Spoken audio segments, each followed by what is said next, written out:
In a previous video, I made this little ancient Greek Olympic athlete, which I named Leonidas.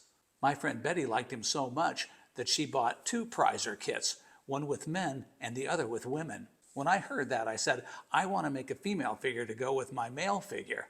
But then I discovered that the scale of the figures that she bought was much larger than the scale of the original figure.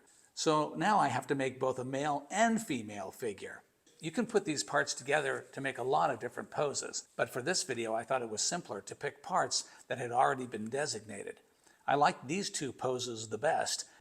Adam and Eve striding through the garden. I laid out the part trees and located all the parts for each figure. I want to mold them using two separate methods, and both of them are different than the method I used in the previous video of the Olympic athlete. That means that I need two mold boxes and a cup. Usually I build the entire box on the table saw, but for this project I thought I would use plywood for the bottoms and thin cardboard stock for the sides. I like to build my mold boxes out of wood, but I realized that not everybody has access to the tools. So I built the box sides out of thin cardboard, which I had handy, to make the point that it's perfectly fine for you to use any material that you have on hand. You don't worry about it if you don't have a shop, or don't worry about it if you don't have certain tools. Just use whatever you've got. It'll be fine. Rubber can stick to most porous materials like wood, paper, cardboard, things like that. So I like to seal everything up with that most magical of materials, beeswax. Nothing sticks to beeswax, and it's fully compatible with the rubber and the resin. The first mold method was inspired by my chunky dunking technique. The trick here is to first pour a layer of rubber on the bottom of the mold, then put it aside and let it cure. So that way you're certain that you've got a minimum amount of rubber all around the part. While that is curing, we can build the funnel and sprue system for the arm parts. For them, I'm using a simple cup mold with arms arranged in a circle. I cut out the sprues and the circular base out of sculpture wax, and I welded it all together with my Fordham wax pen. And with that built, I can attach the arms using sticky wax and sculpture wax. Then I just drop the whole assembly into a cup, fixing it in place with some blobs of sticky wax. Pouring the mold is easy. Just make sure the rubber falls to the bottom of the cup and rises to the top, pushing out the air. It's the method I always use. It's the most reliable. It works pretty much every time, and I think that's just the best way to pour a mold. Now that the rubber and the mold boxes have cured, I can dunk the parts into the rubber using the same kind of technique that I use when dunking chunkies. Chunkies were the inspiration for this method of making the mold. So there's not going to be any sprue or vents and nothing to hold the parts in place. I'm just going to dunk them into the rubber and let them rest on that rubber base that I poured earlier. I did pre-paint the parts with the rubber to make sure that I won't trap any bubbles in the fine details. Even with these little parts, I'm not going to drape the rubber over them to make the pour. I still want the rubber to rise up around them. This makes sure you don't trap air against the parts. The molds are cured, and now it's cutting time. The best thing about using cut molds is that you can have multiple parting lines running in all different directions. Here I'm using a radial cut pattern to free the arm parts from the molds. No problem getting those arm parts out of the molds, and look at those parting lines.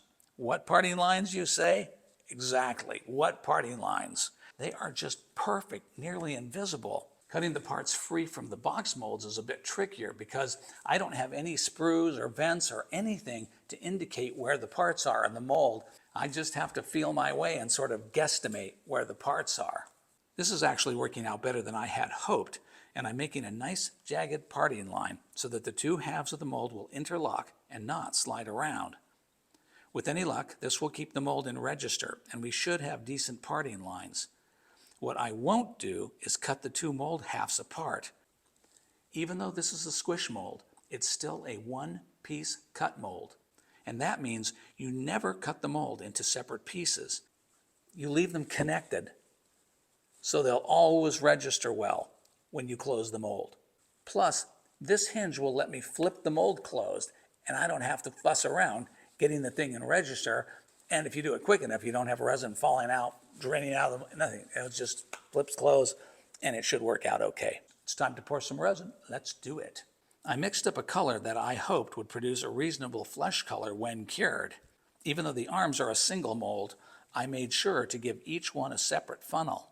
This was so the parts will be easy to cut out, and also so that they will be easy to extract from the mold. The vacuum chamber will pull the air up and out of the tiny little fingers, and that should cause the mold cavity to fill perfectly. I only need to vac the mold for a minute or so, and then it's off to the pressure pot to cure.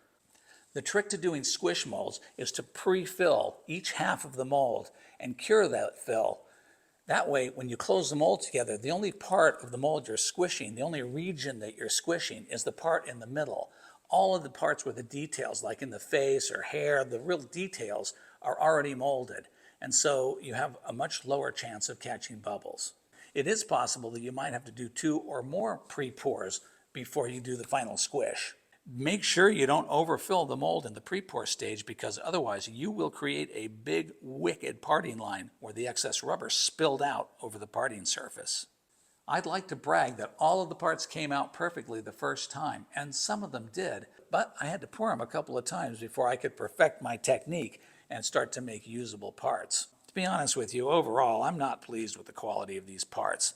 The parting lines are pretty rough in places, whereas on other parts they're invisible. The quality is not consistent. The first set of castings caught bubbles here and there, and some of them were horrendous. If this was client work, or if I needed to make an addition of these parts, no way I would use a squish mold. I would set them up, traditional, sprue, vents, cut mold, and that way I know I would get reliable, consistent parts, quality parts, every time.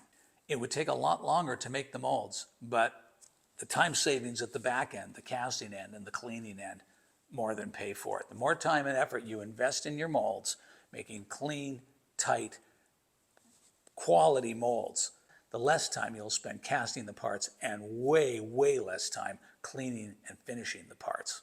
Hey, if you like this video, watch this video next. If you got value out of this video and you want to help support the channel, there's a link to my Patreon down below.